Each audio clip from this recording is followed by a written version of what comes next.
What is up, Earth's mightiest subscribers? It's Ernie, Blerd without fear. Welcome back to the channel. All right, today's video, we're going to be talking about Heroes Reborn number 3 by Jason Aaron and Federico Vicentini and Ed McGuinness. And in this video, I'm going to tell you why Marvel's version of The Flash is truly the fastest man alive. We're going to talk about all that and more right now. But first, if you want to see more awesome videos like this one, make sure you hit that subscribe button and go ahead and Hulk smash that like button because it really does help the channel out. Now that said, let's hit that intro. Word to wise, grass only greener when it's fertilized. Gave them truth in these songs, they prefer to lies. Destiny beautiful, adrift in her purple eyes. You can't see me, you Stevie, wondering how I reach more evolutions than Evie and make it look easy.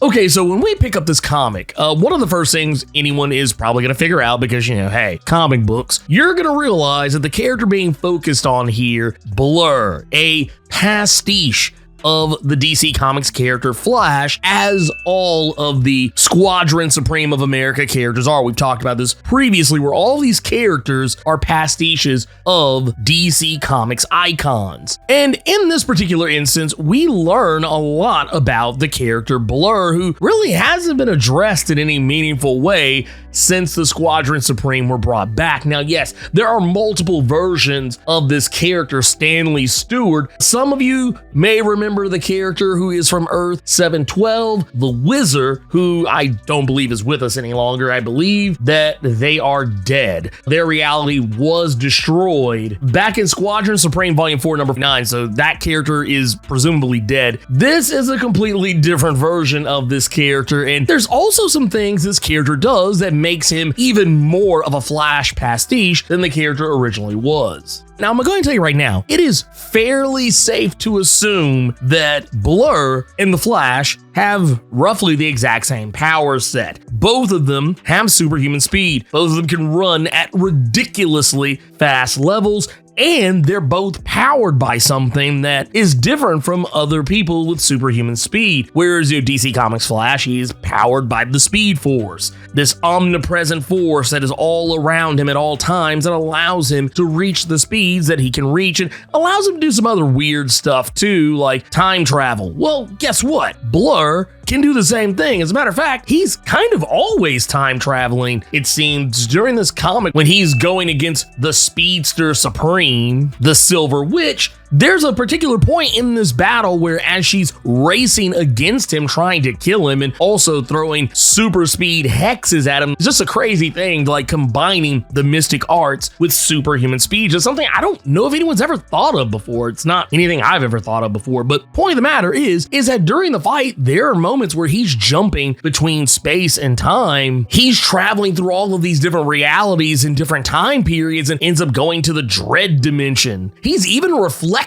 on other times he's time traveled, talking about going to 2099 and facing off with Doom 2099. He talks about how he's outraced Death and her ring-powered Infinity Chopper, which I'm gonna go on a limb and say is probably a reference to the Flash racing against the Black Racer. And maybe even more of a nod to that is him racing against the Ghost Runner, which is basically Johnny Blaze, but this Johnny Blaze does not ride a motorcycle. He is super fast just on his own, and wherever he runs, penance stairs, literally. And I'm not talking about like how would he stares at somebody. I'm talking about like these are actual, like a set of stairs, like a walkway that is constantly appearing beneath his feet that seem to also be made up of not just stone, but also the bodies of the damned, which is just a strange thing to consider in and of itself. The fact that he travels through all of these different moments, even going to the 33rd century, where he even talks about taking a power nap for a few years just so he can regain his power, which is something the Wizard used to have to do, is that, you know, for every minute he used his abilities, he used to have to take a rest and get that power back. But the whole thing here is that the reason why this version of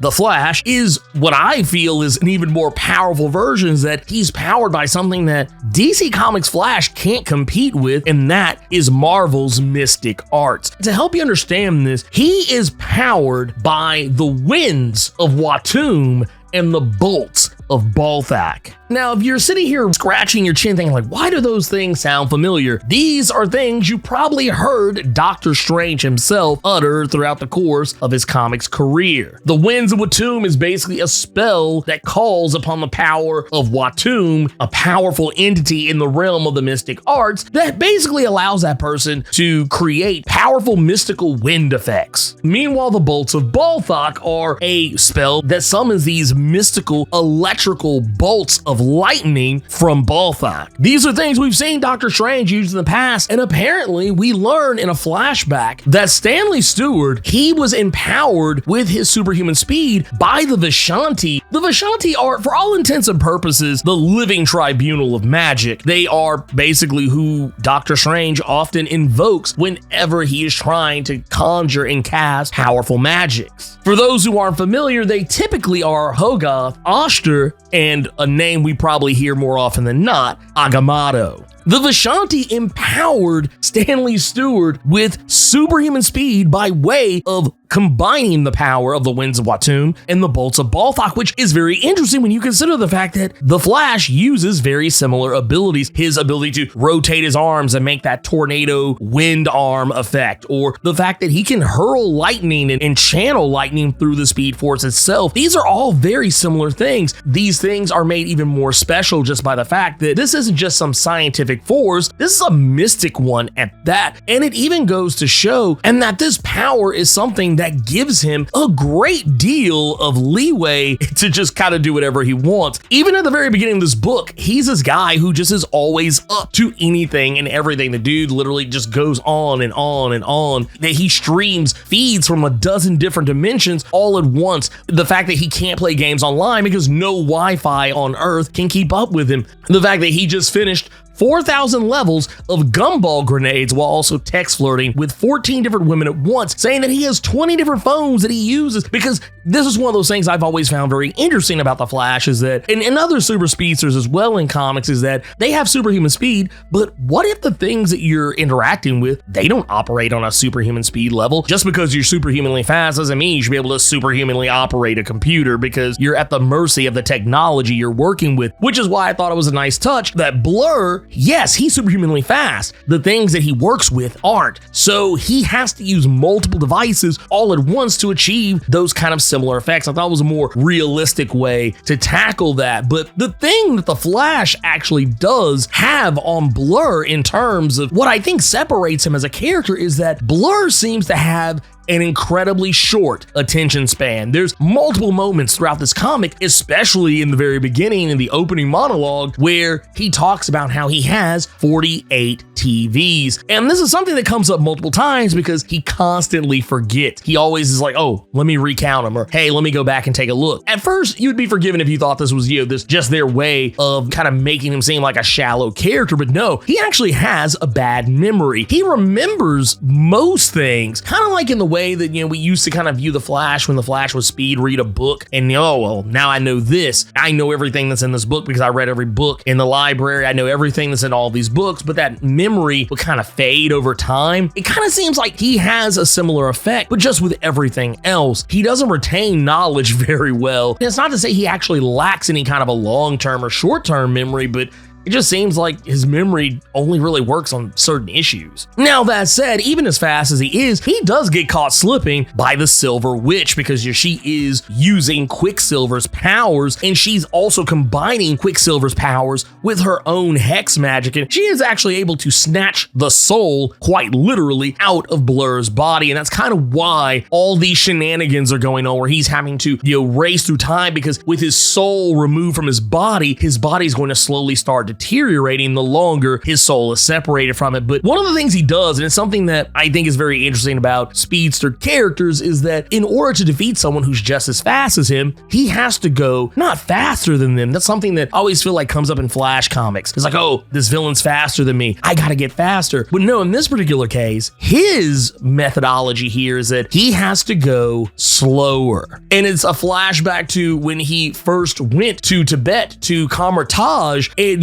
the place where Doctor Strange himself was trained in the mystic arts, and the Ancient One tells him that his mission, that his objective is to sit and look at the flower, and it's something that at first seems very trivial because he just kind of bounces in and around it saying, oh, I've looked at it from a million different angles, and yeah, okay, whatever, what do you want me to do with this flower? But the thing is, that's not really what he was meant to do. He talks about how he's not very good at sitting anymore. He's not really good at just sitting doing repetitive things or things that take a lot of time. He's used to constantly being on the go. And the reason why the Ancient One has him doing this is because his perception is so fast that he may overlook certain things, and this is kind of an effort to teach him how to slow everything down and actually pay attention, to actually notice the things that no one else notices, regardless of whether they have superhuman speed or not. He's actually able to slow down his perception enough that he is seeing things that no one on Earth can actually see. There's life and creatures, animals, monsters, all sorts of things around him that no one else is witnessing but him, because he slowed down his perception enough and took the time to focus on it. And he does wind up summoning a monster, what he calls a wraith whale, that helps him defeat the Silver Witch and get his soul back, and of course send her packing all the way back to Ravencroft. And there is a little side story here too, where we are reintroduced to the character Echo, aka Maya Lopez, who recently became the Phoenix, and we do know that Blade and Captain America are about to recruit her to try and figure out why this realm is the way it is. And Maya seems to believe that maybe she did this, but I think we all know what the true answer here, and that is that Mephisto is at the heart of all this. But the other thing I found very interesting too, and this is that Blerd seems to be aware that something's not right either. I love that we're slowly starting to see that other characters are starting to notice that, we saw originally Blade the Daywalker and Nighthawk, the Batman of the Squadron Supreme of America. They seemed at first to be the only other characters, maybe other than Phil Coulson, that knew something wasn't right. And then in the previous issue, we learned that Hulk also knows something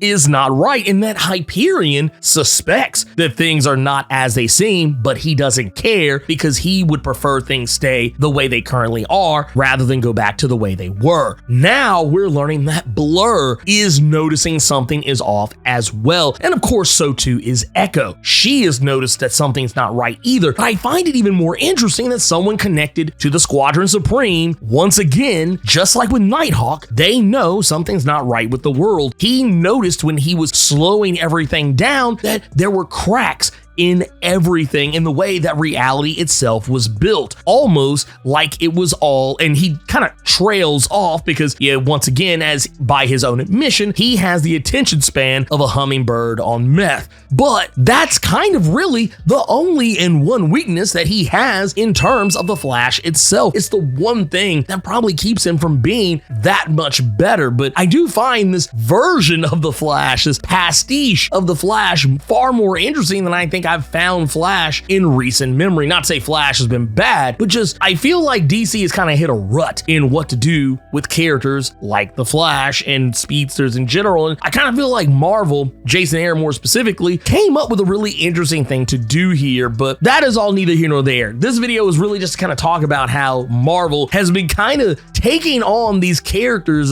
from the Squadron Supreme of America, and in my opinion, making them more interesting than the characters that they are derived from. But I don't know, you guys let me know what you think. If you enjoyed this video, Hulk smash that like button and make sure to share this video all over the internet and with all your friends so they'll know how you leveled up your comic book big brain in regards to the Marvel Comics event, Heroes Reborn. On your way out, make sure to hit that subscribe button and let me know what you thought about Heroes Reborn #3. Keep it plus ultra and sound off in the comments.